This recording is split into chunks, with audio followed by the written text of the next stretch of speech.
Hello, and welcome to First Geek 411's book club. Tonight we will be discussing the Atrocities. Woo! Woo! Yay! Woo! um, I'm Shanine, and with me I have Emma Hi! and Cameron. Hello, hello. All right, and before we get started, remember you can find us on all the social medias, Facebook, Twitter, and Instagram as OneGeek411. Come chat with us on our Discord server or shoot us an email at 1stgeek411@gmail.com. You can watch live on our Twitch every Monday night at 6:45 Mountain Time and find all our videos over on YouTube. Rate and subscribe wherever you listen to podcasts. Check out our Redbubble store for some sweet, sweet merch. And let's get started. So, we are discussing The Atrocities by Jeremy C. Shipp.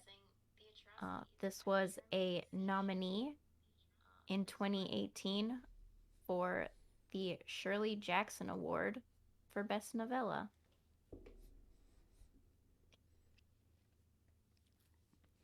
And that is kind of why I picked this book, or at least put it into our poll, because I love Shirley Jackson. She's great. Here is a brief synopsis of weirdness. Yes. So, Dana answers an ad to be a governess, and the job turns out to be far stranger than it first appears. It begins by having to find her way through a hedge maze filled with horrifying statues, and it only gets weirder with a house full of odd occupants and terrifying art. The biggest shock comes when she finds out that Isabella, the young girl she will be teaching, is a ghost. Mrs. Evers, the mother, is the only one who claims to see her daughter's ghost and seems to be doing pretty poorly dealing with her grief. Dana discovers Mr. Evers has been abusive when Mrs. Evers appears to channel Isabella's ghost, and when Dana tries to help Mrs. Evers escape, Mr. Evers tries to capture her too.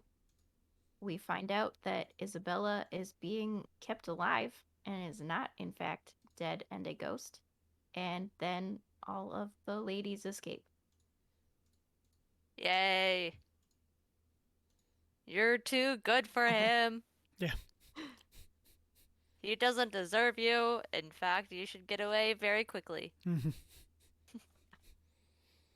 Run away, run away.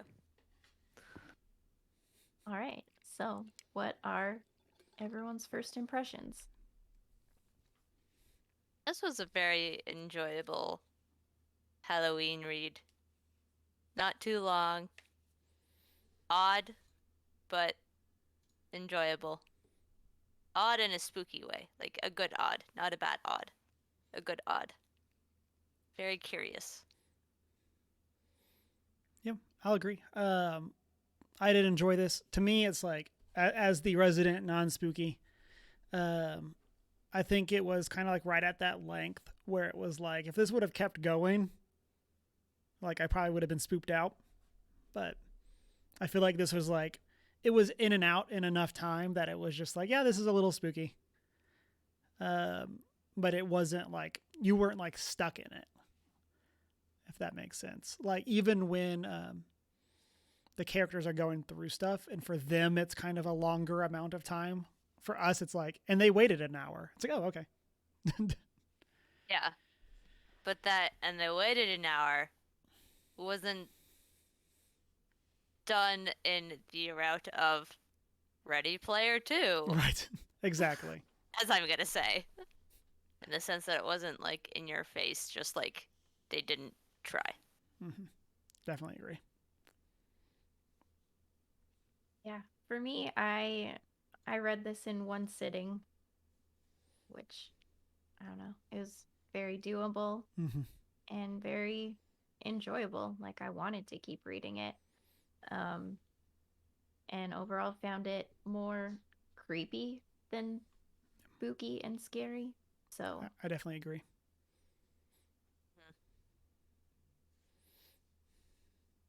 right.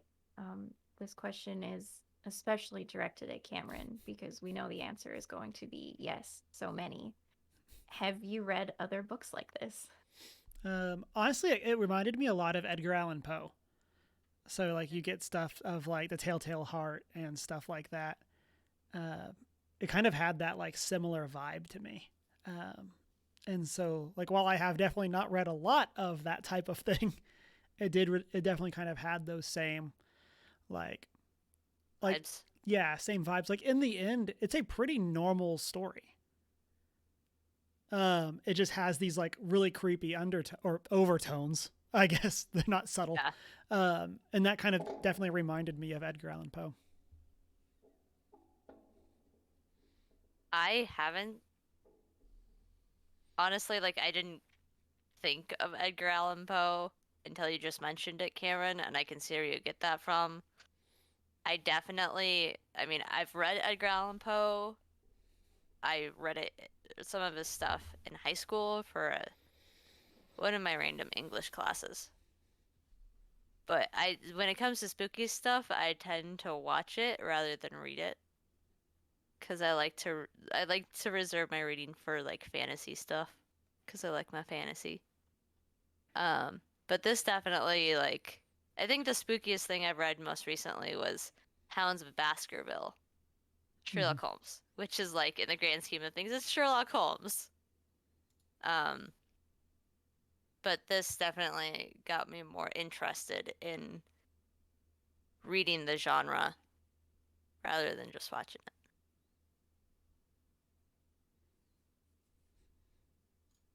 For me, I've started to get into some more horror novels. I guess as a teen, I read like a lot of Frank Peretti and Ted Dekker, some of which were very scary. Um, but more recently, like I have read The Haunting of Hill House by Shirley Jackson, and I think this did have some similarities in like vibe and stuff like that. Um, Another one that I have enjoyed was Mexican Gothic by Sylvia Moreno Garcia. Um, Again, just like a weird house with weird stuff going on and like yeah, not exactly what it appears. Um, which I think is probably a bit of a theme with haunted house type stories. Like, is it haunted or is it something else? Is it a haunted house or is it the father? Yes. Here's where we figure out. Yeah. So, where did this book fall on your spookiness scale? Spooky, more creepy.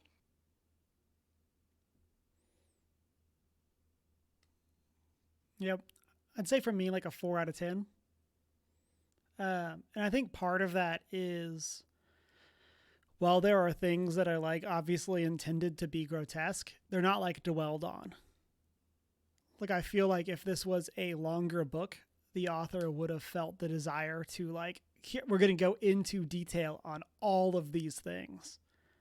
Where here it's like, oh, there's a stained glass of a child missing their head. It's like, okay, like that is creepy, but we're not like going into like detail on detail of what's going on and what's being depicted and stuff like that. So that definitely helped me with getting through it. Not as bad as you thought it was, Cameron. I mean, I was definitely pretty convinced based on like the initial like whatever website that was, Janine, that you had been like, we should check this and make sure it's okay. The content warning stuff. I was like, oh, I picked wrong. As always, anytime there's a vote on anything that we do for book club, I picked the wrong thing. But Better to be over prepared yeah, than under prepared, though. yeah. Yeah, I don't know. I'd say this like a 2, maybe like a 1.5. Pretty low on the spooky scale. Mm-hmm. I didn't feel like I had to keep the lights on when I went to bed or anything.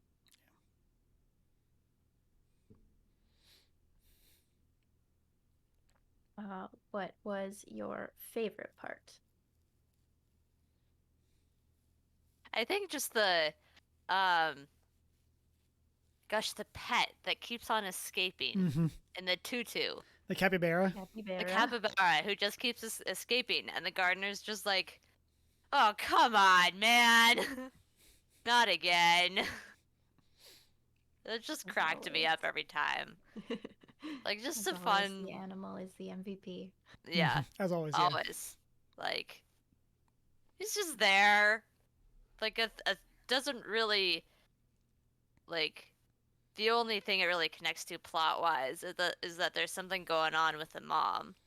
But like it didn't take away from the story. It's just this random capybara in a tutu who keeps escaping is just like adds to the world and who the characters are.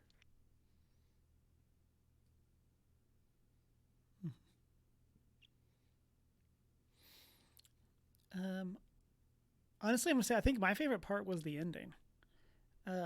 I'm a big sucker for the and I kind of referenced this earlier, but for here the things seem supernatural, but really here's it explained. Here's how it all like made sense of like what was actually going on. Like I'm a big Just the fan of dad that. who's actually crazy. Right. Like I'm a big fan of like stuff like that where like the twist is that everything's normal. Yeah. Well, normal. Like I mean, bad, Normal but in the like sense that yeah, like bad in a it's not reasonable. supernatural, Yeah, it's actually something based in reality. exactly. Yeah, that's a better way to say it than what I was. But yeah, and so I Funny, it's really enjoyed almost that. like I'm in the film industry and I know how to talk about these Yes, things. exactly. Uh, yeah.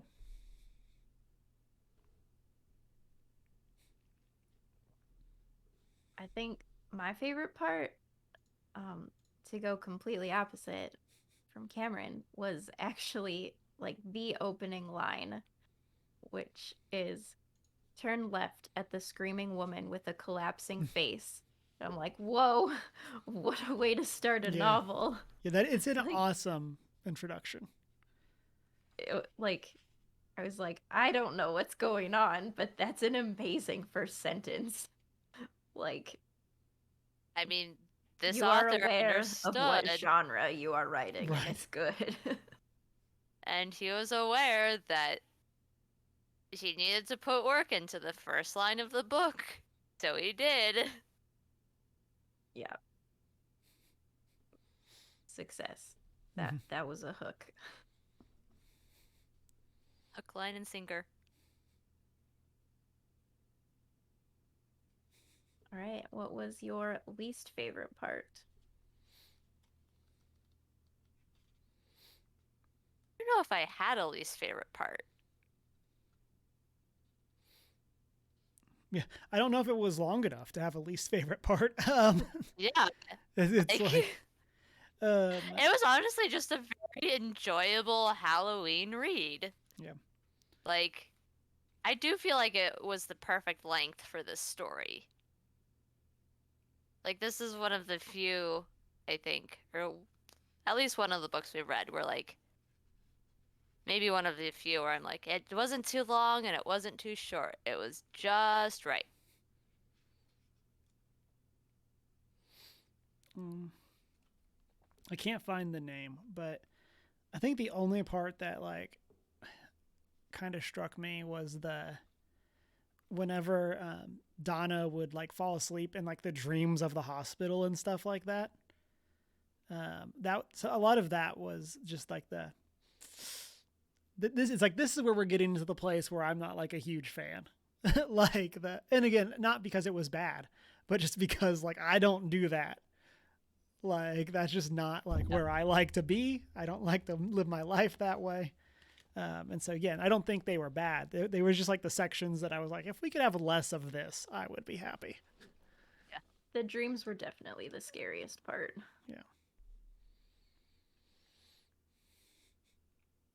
think for me, I have to disagree with you guys a little bit. I think it could have been longer. Like, not a lot longer, but just I felt like there were some themes that were hinted at, but could have been dug into a bit more Mm-hmm. that I think could have strengthened the book overall Yeah. to explore a bit more. And one of the places I'll agree with you there is I feel like with the ending, it does come fast. Mm-hmm. Where it's like, oh, she's alive, and we found her, and we escaped, and we're out, and we fought the husband, like, and we're out, like, safe, in the car, go, go, go. And it's like, it definitely was like a fast paced scene, but it did feel like there was not a lot of dwelling there. It was just kind Yeah. of like, and we're fine. Good job, everyone. The plan worked. 10 out of 10.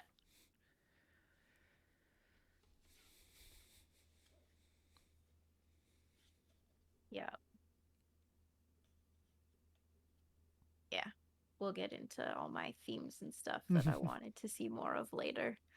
Um, so what are your thoughts on Dana as our narrator?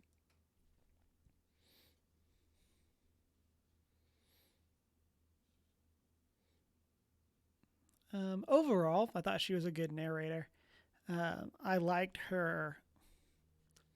I don't know if like her being reasonable is the right phrasing, but like she was very like down to earth, and then it's kind of put in this situation, and it's like, I want you to tutor my daughter. She's in the room. You can't see her because she's a ghost, but I want you to tutor her so she'll stop acting out. Like, Yeah. and her just being like, kind of like being And she taught. doesn't really have any reason not to. Right. Because, like, her husband, boyfriend, significant other has, like, left her for a break or whatever.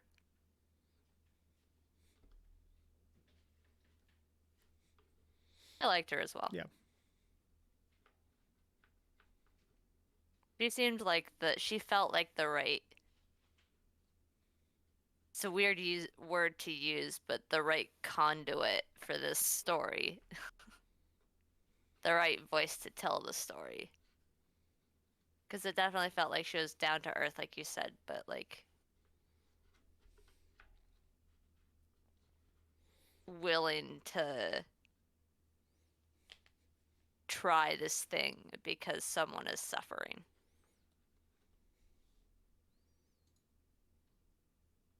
Yeah, I think with her past traumas and heartaches and things that were hinted at, she definitely could have been a very unreliable narrator and just reading all of her own situation into the things around her.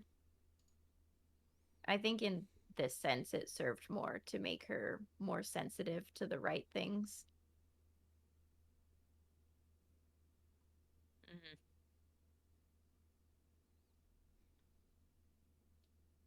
And I mean, with the rest of the cast of characters, it was not hard to be the most reasonable person in the house. Exactly.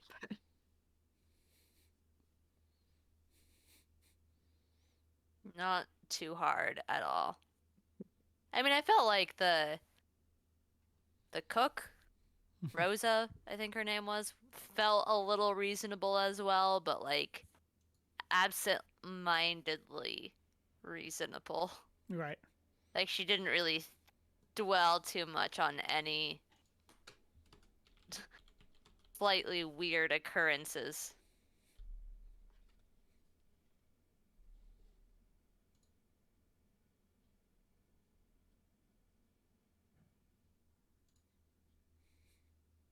She probably could have dwelled a bit longer on some of those Yeah. things, being like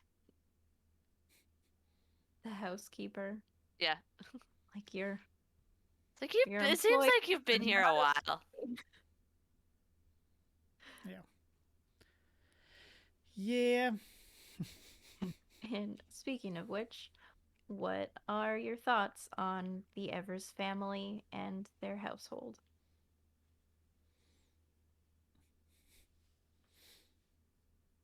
I mean, Mrs. Evers as a character was very believable because, like, in context of the end, it was very much like she was exhibiting sort of like trauma response behaviors to her relationship with both her child and her husband. Like, very much things to protect herself.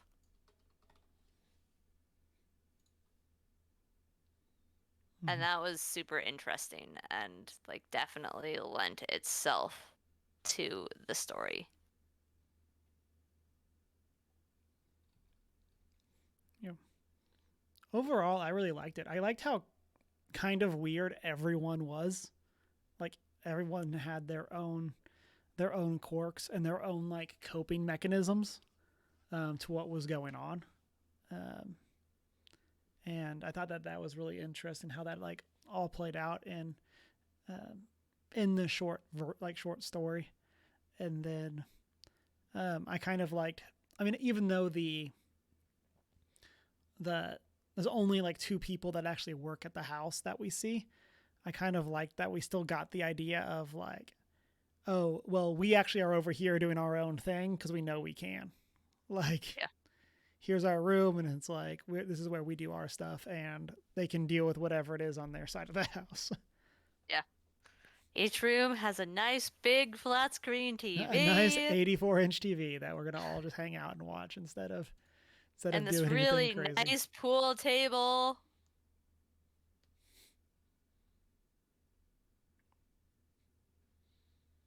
Yeah, I enjoyed the gardener. I think it was fun getting to see his interactions with Dana, and they were just kind of sarcastic and goofy together. And we didn't get that side of her with anyone else. Yeah. And yeah, the housekeeper just seemed like your classic warm housekeeper lady. She was great. And I like with the um Raoul. I mean you're this relates. Um my favorite quote is from Raoul. I really like Raoul.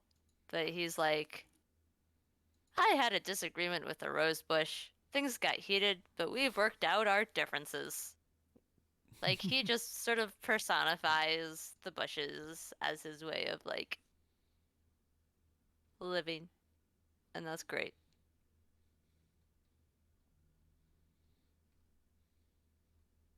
Oh,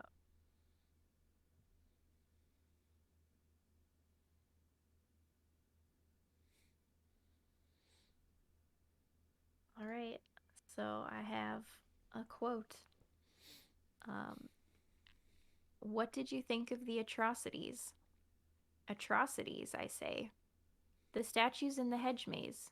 Job, Lot's wife, the Levite's concubine, etc., etc. What are your thoughts on the atrocities? And what do you think their relevance to the story is? Also making up the title. um, and I'll ask, did y'all get that that's what these statues were before they pointed it out? Because I did not. No, definitely thought they were just like creepy things. Yeah. Like, props to anyone who got that. But, like, I definitely, like, I read that and, like, had to go back and I was like, wait, what? I'm like, oh, okay. Yeah. Here, okay. Yeah, sure. Um, and I mean, this kind of to your point earlier, Shanine. I think this is the type of thing where it's a great way to start it, and a great way of like setting the tone. I guess is the way to say it. Like we're instantly being introduced to not not the happy parts of the Bible, um, but the parts that are about pain, and so about bad things happening to people. And so I thought that that was a very interesting way of like setting the tone um, for what it is that's going on.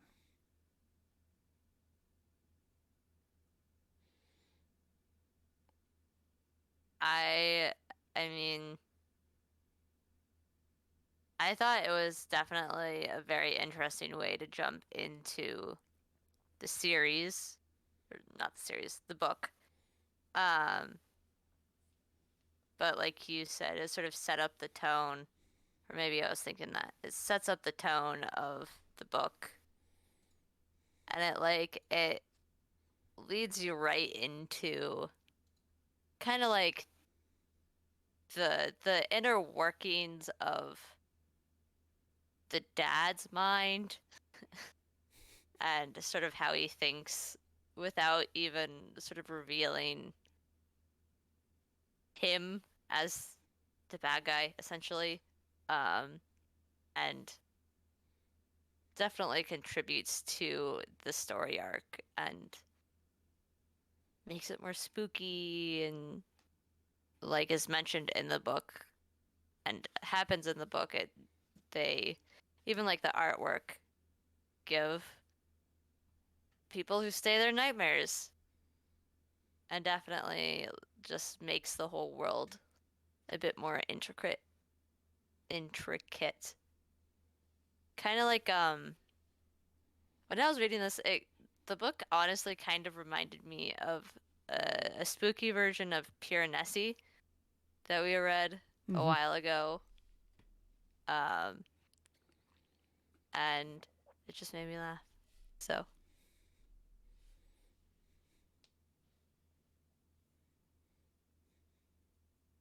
Yeah, I think it's definitely an interesting way of alluding to the father's um, misguided notions in the end, I Mm-hmm. guess we'll say, to put it nicely. Um, I don't know. I think I would have liked a bit more of the atrocities, either like seeing them more or at least having them referenced more for being the title of the book. I thought they'd play a bit more of a prominent role, but definitely important in setting the whole thing up at the beginning. Mm-hmm.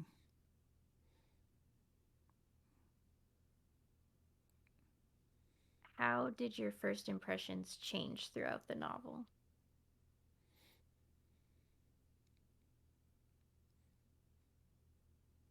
I thought it was interesting, like the use of the art as a sort of conduit for the horror was super interesting. Um, and I guess that was my biggest impression was just that it was an interesting take on the use of horror or like scariness throughout the book was a lot of it happened through the art. I wouldn't say my impressions changed throughout. I just thought the whole thing was interesting. Yeah. I'll definitely agree with that. I feel like, and now, granted, also we're talking a novella, so like here we are. So, but like, I'm in the same boat of like I don't necessarily feel like I had time to create a second impression. like, like this wasn't like when we read Dune, where it was like we're trekking through this. Like some of us, you could say, are still trekking through it to this day. Um, but but yeah, it's like it wasn't like that. So it was so easy to knock out that I really just don't feel like I had time to create a second impression, which again isn't a bad thing, but uh, it really just felt like we were going through. I honestly don't know where my copy is right now. It's somewhere. I'm referring to Dune for the viewers. Oh, it's like you were just holding it, though. I found it. It is not on my shelf of currently being read books How like it dare should you? be. My currently being read shelf is right over by my bed so I can grab the books that I'm reading if I'm bored of the one currently in my hands. As you can see, my sticky note has faded from a bright pink to a white.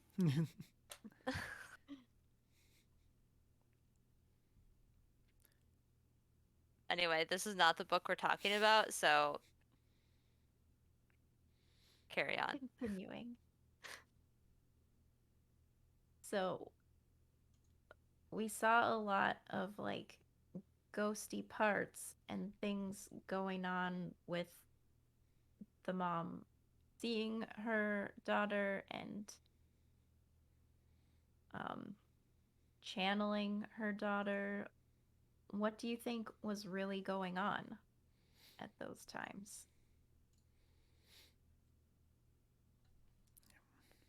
I mean, I was pretty convinced, if you will, or just sort of set in the idea that Isabel was really a ghost. Because that, given the like scary nightmares and the weird art, like if I were a kid who died and I had grown up in that house, yeah, I would probably also consider coming back as a ghost. I would haunt that house so Yeah, long. like that house is a vibe, and yeah. But now knowing the ending, Right. But now knowing the ending, what are your hypotheses? Yeah. So I don't want to throw out like psychological words because I don't want to say the wrong thing.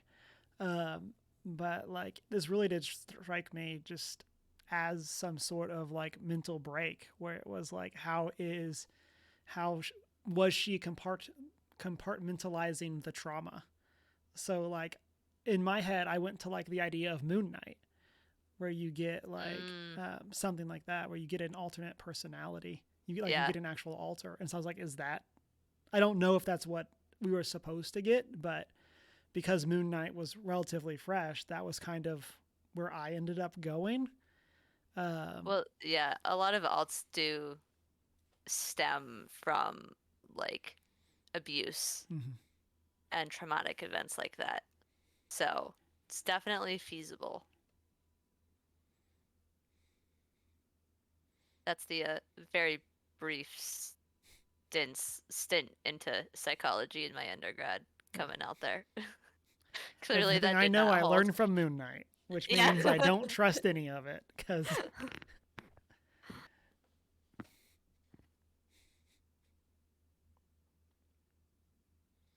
what y'all think? Um,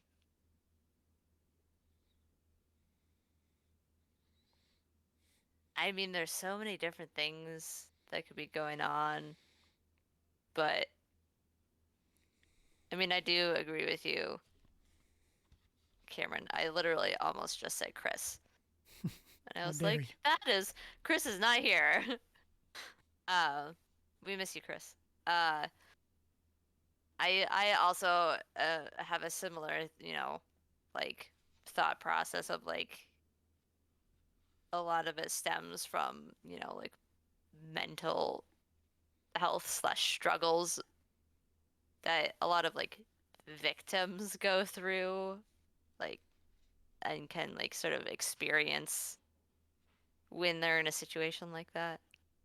Um, and it can, from an outsider's perspective, when you wander into a mansion full of weird art and creepy statues, like it can be pretty easy to associate that behavior with weirder things Mm-hmm. going on.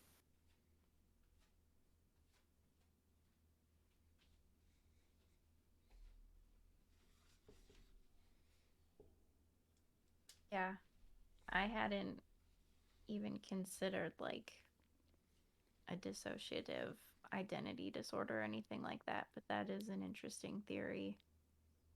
Um, yeah, whatever it was, I think it did have a lot to do with trauma for sure, whether it was just like hallucinations or I don't know, some kind of disassociative cry for help. Um, And here's one fun fact that I know about that as a disorder is there is often what's called a little when you do have dissociative, where like one of your alts is typically a young child, and that's typically like the innocent side of you. So that could be like the wife sort of manifesting as her daughter. Also, Deanna just brought me comfort candy corn again. So as I'm trying What to a good as wife. I try to get through the spooky. You married a good one. Yes, can confirm.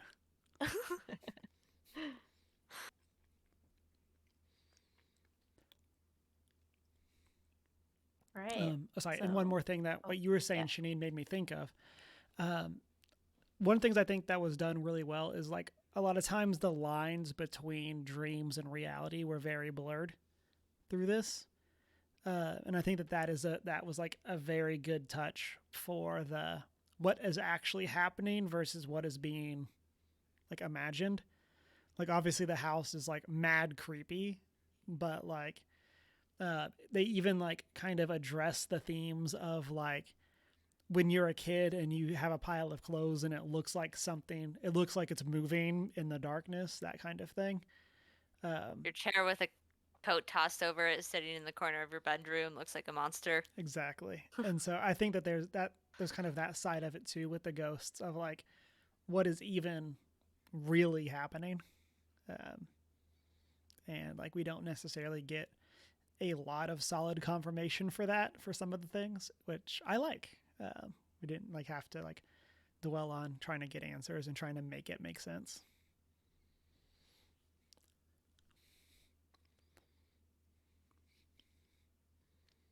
All right. What did you think of the ending? It was mentioned earlier, I think Cameron, you said this. Like, it was very believable and like, yeah, it tracks.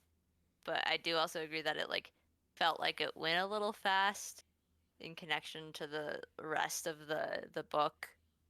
Like, it would have been nice if some like referrals to it being the dad had been trickled throughout and or been a bit slightly more obvious or, like clear.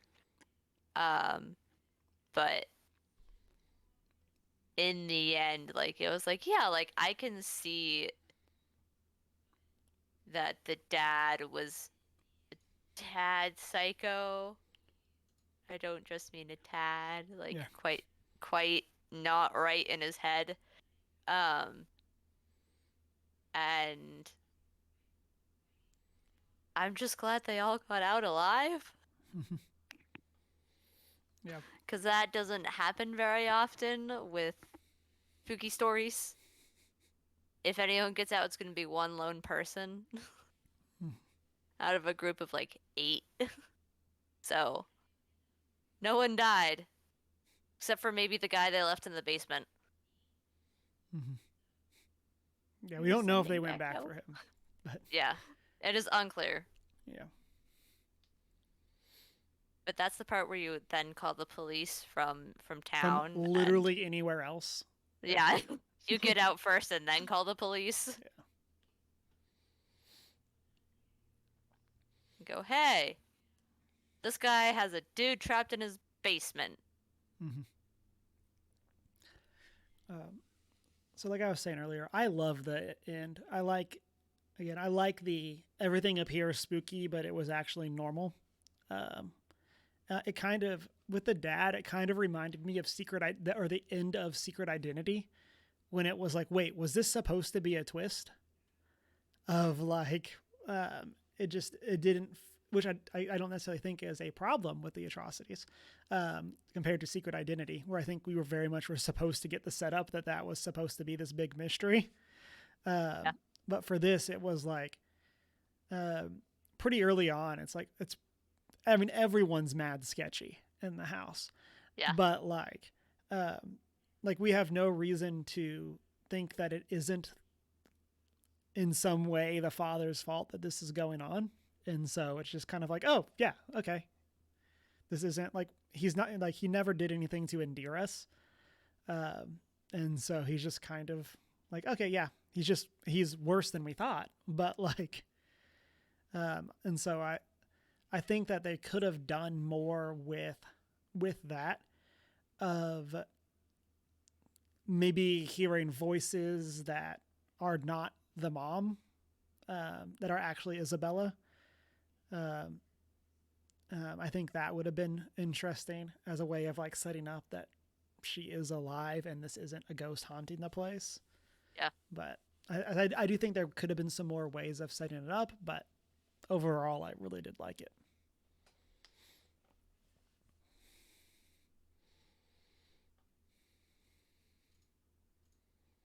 Yeah. I don't know. I think once we had figured out who the real monster was, it almost felt a little too easy Mm-hmm. at the end. It was just like, all right, we're walking out now. Yeah. Yeah. Which I did kind of But like because he's just a normal guy. Like, So much so that you can just kick him in the nether regions and then you be can get away, successful. easy peasy. Yeah. And so, Honestly, good on Mrs. Evers for that. Like, you go, girlfriend. I guess with a name like the Atrocities, I just wasn't expecting like such a relatively happy ending. mm-hmm. I'm like, oh, we all made it out.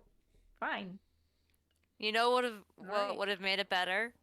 Is if the statues pulled a weeping angel and they all The just statues were moved alive the whole time. around when you weren't looking at them. I'm gonna be honest. I was kind of expecting that. Yeah. Like to go to what Shanine had said earlier about the Atrocities not really playing a part in the book. Like I actually expected there to be more spooks with the Atrocities throughout it, with them being moved or showing up in different spots, and it would end up that it was whatever the mystery was moving the statues too. But that was actually one of the things I was kind of thinking of, like you turn the corner and one of the statues is there. Yeah. Well, bam. Yeah. That would have been creepy.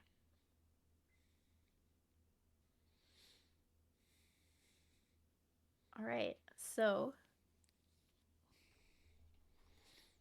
it seems to be a bit of a theme in horror, to twist faith and religion into something horrifying. We see the father twisting his beliefs into something that causes harm to people. I just finished watching Midnight Mass, where once again we see a person's beliefs being twisted into Weird something vampire things. harmful. I'm reading Carrie by Stephen King right now, and haven't finished it yet, but there's definitely themes of religious abuse and things like that in it as well. Why do you think this is a theme that we see, and what makes it so scary?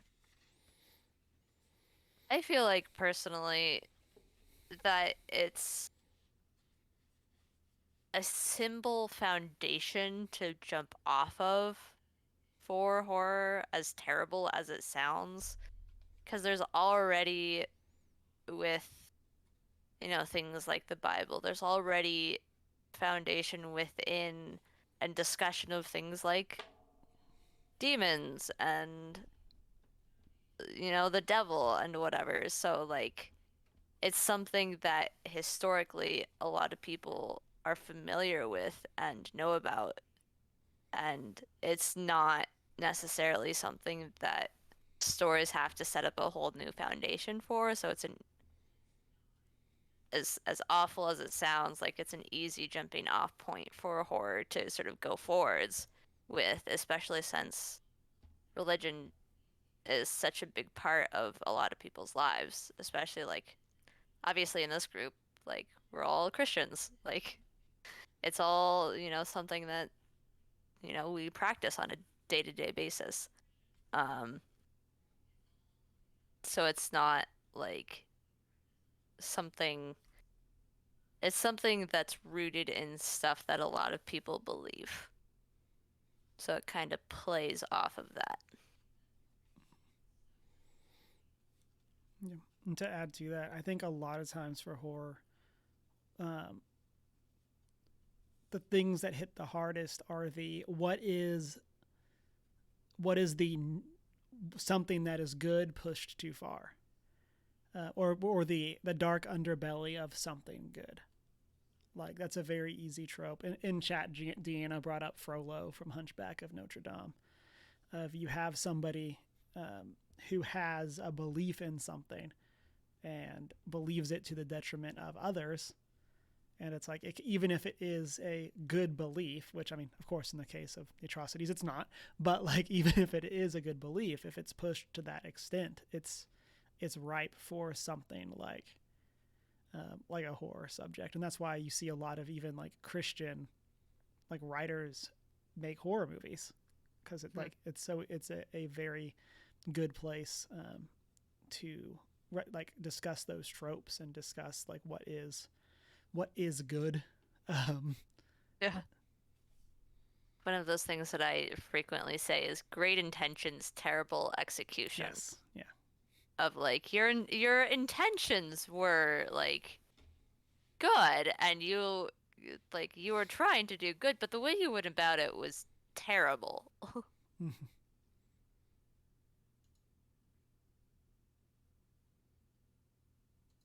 Yeah, I agree with what you've all said, and I think it's also unfortunately a bit of an exploration of the real world at mm-hmm. times, like Hmm. obviously not vampires and things like that, but how faith and religion have been and can be twisted to hurt people. Like like you were saying, Cameron, like it's meant to be a good thing, but it's not always. And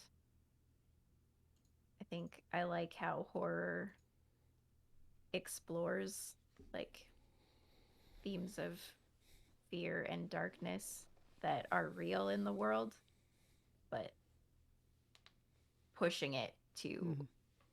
an extreme extent for, you know, entertainment. Yeah, for the But spooks.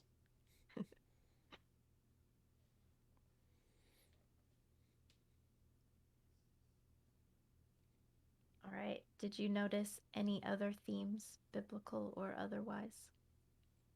Art and the impact art can have on your Mm-hmm. subconscious mind. Yep. Because we don't realize that art is important, which is something I say to everyone who asks me why the heck, excuse my language, why the heck I decided to go to film school. And I'm just like, imagine a world without movies. It would be very boring. Yeah, uh, I definitely agree, and I think that I mean, even tying back to our previous point, like the whole idea of like the imagery that is chosen to be represented in this place that used to be a church is not like it's not traditional what you would expect of stained glass. Like we're not looking at the miracles of Jesus. We're not looking at crossing the Red Sea or any of those things from the Old Testament. Like it's all of these like horrifying things, which to the atrocities themselves are in the Bible, but it's not like it's not like the whole picture. And so I think that was a very good point, Emma.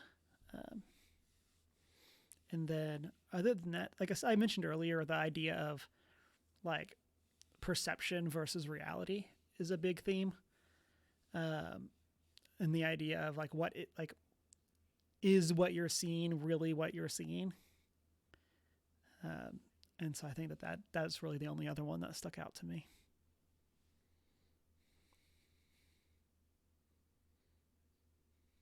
Yeah. Right. Is there anything else that stood out to you or any quotes that you would like to share? I mean, I shared my favorite quote about getting into a disagreement with a rose bush. And Emma I made the just joke I wanted to make about the 84-inch TVs. The author really wanted us to know how big the TVs were in this place.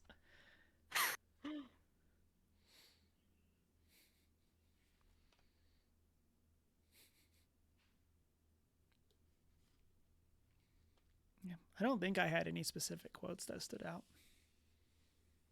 Oh, and the brand new smartphones. Yes.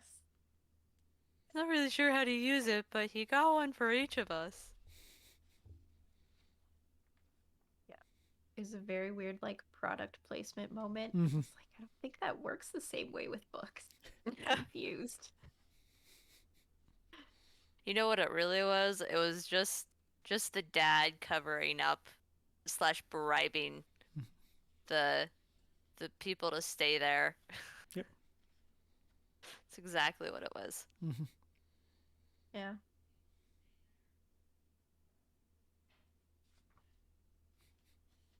Alrighty. Would you read more by Jeremy C. Shipp? Yes. I like his stuff. Given that I've only read one of his things. But No, but that's because of the type of stuff it is. This is just that's because of the content, yeah. but not because This of is the just very writer. not up my alley. I liked his writing style. I think he was a great author or is a great author. But yeah, this just isn't my thing. If we read a book from him next year for Halloween, sure, I'll happily read it then. But this is not the type of thing I'm going to go out of my way to read. Yeah. I think I would. I I was looking through his bibliography a little, and I think it'd be interesting to check out some more.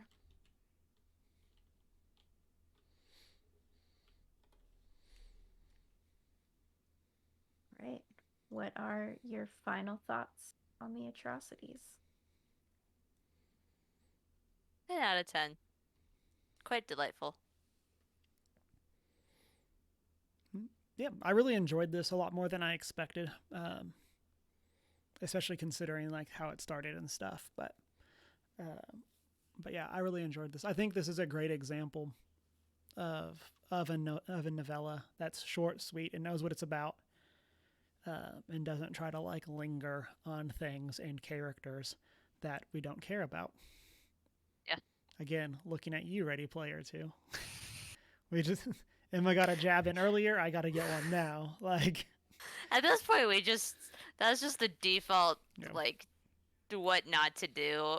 Yeah, anytime we need to bash a book or compliment a book, I guess we can compare it to Ready Player Yeah. and say at least it's not that. You know what this book is? Not Ready Player 2. Yeah.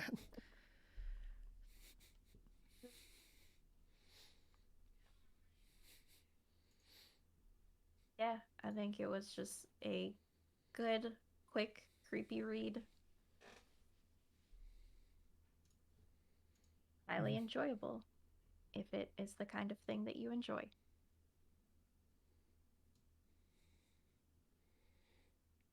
I agree.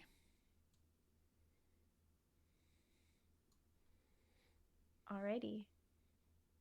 Our next book club will be on November 17th because you silly Americans and your wrong Thanksgiving. I was about to say, What? Shanine, you know you did have Thanksgiving like what, a month ago? Less than a month ago? Yes, at the proper Yeah, time. and theirs is on a Monday, which makes way more sense. Y- Yeah, that does honestly make more sense. Long weekend. Get a long Yes. weekend. What are we reading, Cameron? Yeah. So we are going kind of wanted something lighter since it's a shorter time between book clubs, and with the release of Black Panther 2, I thought we could take a return to some comic books since we haven't read any this year. Um, and so we'll be reading Black Panther: A Nation Under Our Feet, Book 1. This is by Ta-Nehisi Coates, who is a New York Times bestseller. He writes a lot of other stuff about race and things like that. Let me look at his bio real quick. He's a New York Times bestseller for Between the World and Me, is a finalist for the National Book Award, a MacArthur Genius Grant Fellow, and then he is a national correspondent for The Atlantic. And so this is a run of Black Panther that I really enjoy. Like, I already have my copy, and I've already read through this. I like his run quite a bit, and I'm excited to go back and reread it. If I remember correctly, I got into this because this was one of the runs that was going on around when they were announcing the Black Panther movie. This came out in 2016, and then that movie came out in 2018. So I think that's how it lines up. I could be getting some things a little out of order, but I think that was why that this caught my eye.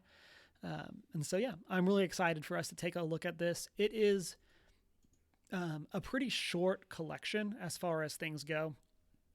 It's comics 1 through 4, and then there is the Fantastic Four number 52 from 1961. And so it'll be a pretty quick read for us. I believe this is on Marvel Unlimited, but I'm not 100% sure. I think so. I just ordered it on Amazon, so I didn't have to apply my subscription to that. Yeah. And so I definitely recommend this. I'm excited for us to go and take a look and talk about it.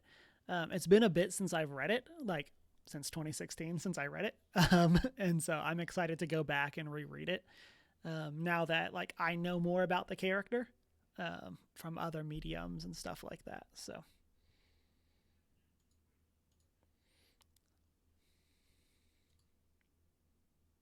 I'm excited.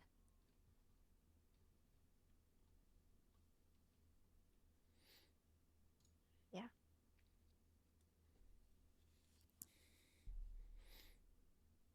Alrighty. So, thank you for joining us for our discussion of the Atrocities. Again, you can find us on Facebook, Twitter, and Instagram. Chat with us on our Discord server. Check out our Redbubble store. Shoot us an email at 1stgeek411@gmail.com. Watch live on Twitch and find our videos over on YouTube.